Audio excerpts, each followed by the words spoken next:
This is Earl Nightingale, speaking to you across the decades, from the warm, crackling radio waves of the 1950s to the glowing screen you hold today. Before I share the one rule that transformed ordinary lives, factory workers, single mothers, forgotten dreamers, into millionaires, visionaries, and builders of legacies, I ask you to take a simple but life-altering step. If these words stir even the smallest spark of hope in your soul, hit that subscribe button, give this video a like, and in the comments, share one dream you've carried in silence, one ambition that burns within you. Why? Because this moment could be the hinge on which your entire future turns. And I want you to join me on this journey of transformation. In 1956, when I first spoke this rule into a microphone in a modest Chicago studio, the world laughed. Too simple, they scoffed. It's nonsense. Yet, over the next 30 years, thousands of letters flooded my desk. Handwritten notes from every corner of America, from janitors in Cleveland, waitresses in Dallas, veterans in San Francisco, mothers in small-town diners, and students in quiet libraries. These were people the world dismissed as nobodies. Yet they became extraordinary. Millionaires, leaders, creators of lives that inspired others. All because they embraced one rule. One truth, so simple it's almost invisible, yet so powerful it can reshape your entire existence. Stay with me, my friend, and I'll not only reveal it, I'll show you how it can rewrite the story of your life, starting today. I was born in 1921 in Long Beach, California, in the shadow of the Great War's devastation. By the time I was old enough to see the world, the Great Depression had swept across America like a relentless storm, leaving families broken and dreams buried. We lived in a tent city, a patchwork of canvas and desperation, where the air was heavy with dust and the future felt like a cruel mirage. My mother worked late into the night, stitching dresses by the dim glow of a kerosene lamp, her hands worn but her spirit unyielding. I learned early what it meant to have nothing. No security, no comforts, no dreams to call your own. Yet, even in that bleakness, I saw something extraordinary. A few people, neighbors, strangers, found a way to rise from the ashes. Not because they were born with privilege or stumbled into fortune, but because they carried a secret within them, a spark that refused to be snuffed out. I saw a shopkeeper who turned a single cart into a thriving store. I saw a teacher who inspired children despite having no books of her own. These were not accidents of fate. They were acts of will, driven by something invisible yet unstoppable. That mystery stayed with me through my youth into the United States Marines, where I stood on the deck of the USS Arizona at Pearl Harbor on December 7th, 1941, and survived the fire and chaos that reshaped the world. After the war, I found myself behind a microphone in Chicago, broadcasting to a nation hungry for hope. As a radio host, I studied the lives of those who defied the odds, not the tycoons or the privileged, but the everyday souls who built empires from nothing. The factory worker who became a factory owner, the mother who turned her passion into a movement, the dreamer who transformed a fleeting idea into a legacy that outlived them. What was the thread that connected their stories? What invisible force lifted them above circumstance? I found it, and when I did, it became my life's mission to share it. In 1956, I recorded a message called The Strangest Secret, a simple record that sold over 1 million copies and touched lives across the globe. It wasn't just a record. It was a revelation, a truth that could set anyone free. Here's the rule, and don't let its simplicity fool you. We become what we think about, most of the time. That's it. No secret societies, no magic potions, no accidents of fate. Just a truth as old as humanity itself, a law as universal as gravity. I didn't invent it. I only gave a voice. When I recorded The Strangest Secret in 1956, it resonated with people from every walk of life. Factory workers, teachers, dreamers, doers. It sold over 1 million copies, earning a gold record. Not because it was complex or flashy, but because it was true. Your thoughts are the blueprint of your life. They shape your actions, your habits, your destiny. Master your thoughts, and you master your future. Ignore them, and you drift through life, a ship without a rudder, at the mercy of the winds. Let me take you back to the America of the 1950s and 60s, a world of rotary phones, handwritten letters, and dreams built from grit.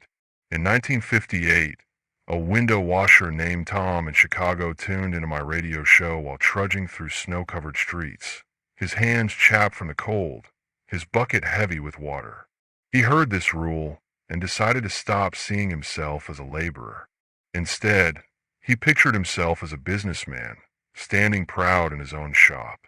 Every morning, as he scrubbed storefronts, he'd whisper to himself, "I'm building something bigger." By 1961, Tom wasn't climbing ladders. He was signing leases for 3 stores, his name emblazoned on their signs, a living testament to the power of thought. In 1964, a cashier named Mary worked a late shift at a grocery store in a dusty Arizona town. Her days were a blur of ringing up canned goods, but she listened to The Strangest Secret on a borrowed record player and began scribbling this rule on every receipt she handed out, a quiet rebellion against a life of routine. She didn't want to stay behind that counter forever. She dreamed of teaching children, shaping futures. At night, she'd close her eyes and see herself leading a classroom, her voice inspiring young minds. By 1974, Mary wasn't ringing up groceries. She was the founder of a private school, educating hundreds of students and building a legacy that rippled far beyond her desert town.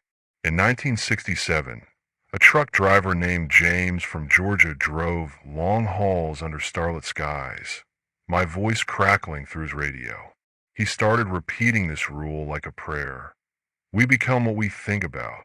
He stopped seeing himself as a driver and began imagining himself as an owner, a leader. 2 years later, he scraped together every penny to buy his first truck. By 1970, he owned a fleet, employing men who once sat in the same driver's seat he did, all because he dared to think beyond the road ahead. In 1972, a young mother named Clara in rural Kentucky listened to my record on a borrowed phonograph while her 3 children slept.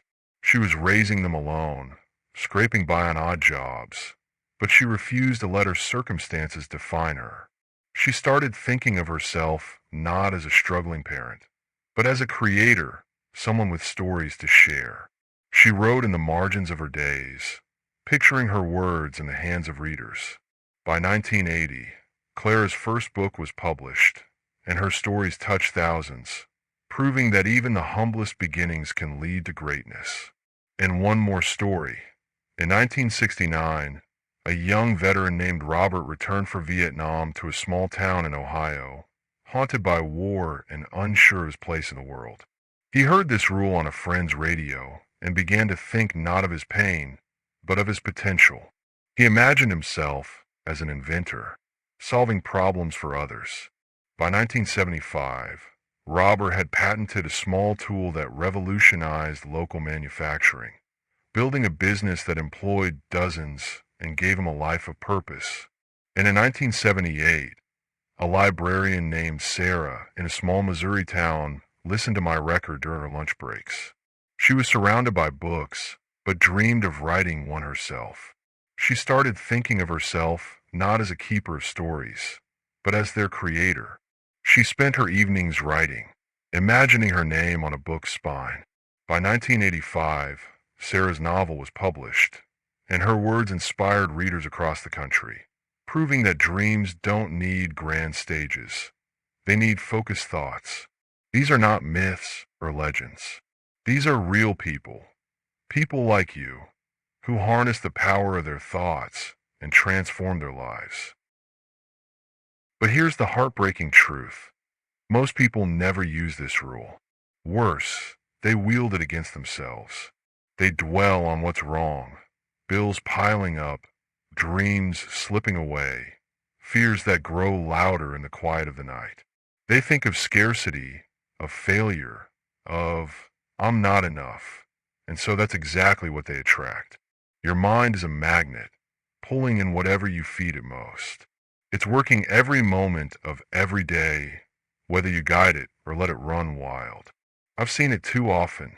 Men and women with boundless potential, shackled by their own thoughts. They don't lack talent or opportunity. They lack focus. They don't lack strength. They lack vision.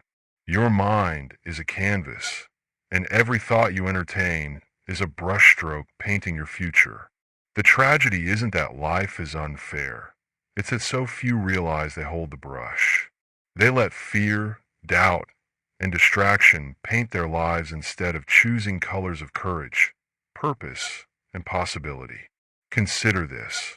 Every great achievement in history, every invention, every movement, every triumph began as a thought in someone's mind.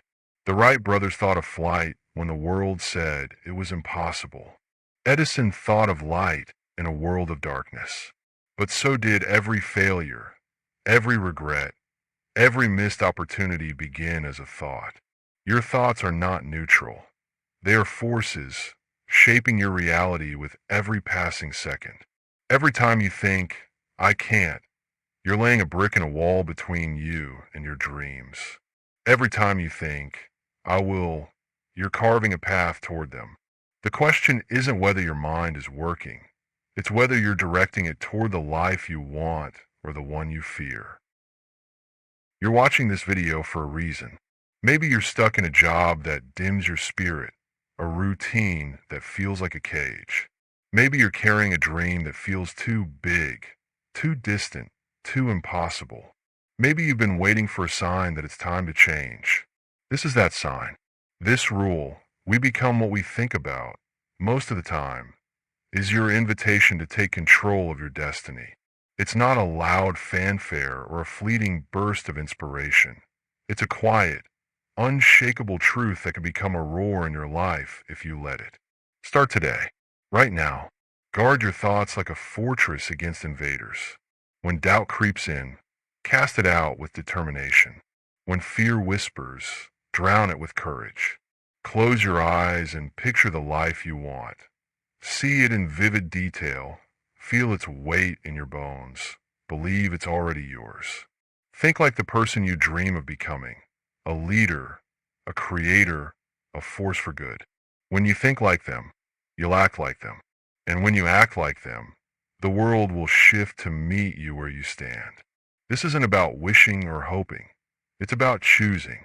It's about training your mind to focus on what lifts you up, not what holds you down. It's about waking up each morning and deciding to think thoughts that align with your dreams, not your fears. Write this rule down. We become what we think about most of the time. Pin it to your mirror. Carry it in your pocket. Let it be your compass. I've seen this rule work for thousands. Janitors turned entrepreneurs. Mothers turned authors. Veterans turned innovators. Librarians turned storytellers. They weren't smarter or luckier than you. They simply made a choice to think differently, and that choice changed everything. You have that same choice right now. Don't wait for the perfect moment. It doesn't exist. Don't wait for permission. You don't need it. Don't wait for the world to align in your favor. It won't. The only thing you need is the courage to start thinking like the person you want to become. That's where it begins. That's where it all begins. You don't need anyone's permission to change your life. You don't need a lucky break, a perfect moment, or a world that hands you opportunities on a silver platter. You need this rule and the courage to live it. Your mind is the one thing no one can take from you. Not hardship, not failure, not time itself. It's your greatest weapon, your most powerful ally, your key to a life beyond your wildest dreams. Nobodies don't stay nobodies when they master their thoughts. They become architects of their own futures. builders of lives that inspire others to rise. This isn't about instant miracles or overnight riches. It's about planting a seed today, a single deliberate thought that grows into a life you can't yet imagine. It's about choosing every single day to focus on possibility, on growth, on the person you're becoming. It's about understanding that every thought you hold is a step toward your future, and you alone decide where those steps lead. You have that power. You've always had it. The only question is, will you use it? This rule is a gift, but it's also a responsibility. It's a call to take ownership of your mind, to shape your thoughts with intention, to build a life that reflects your highest aspirations.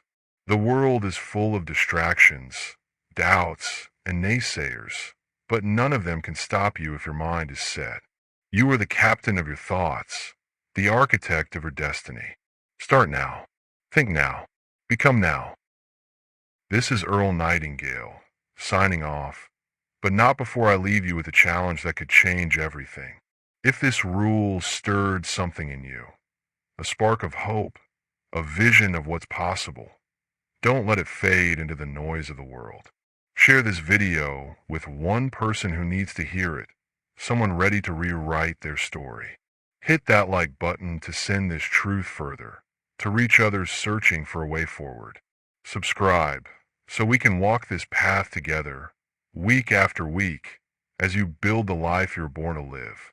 And in the comments below, tell me, what's the one thought you're going to hold on to today to start your transformation?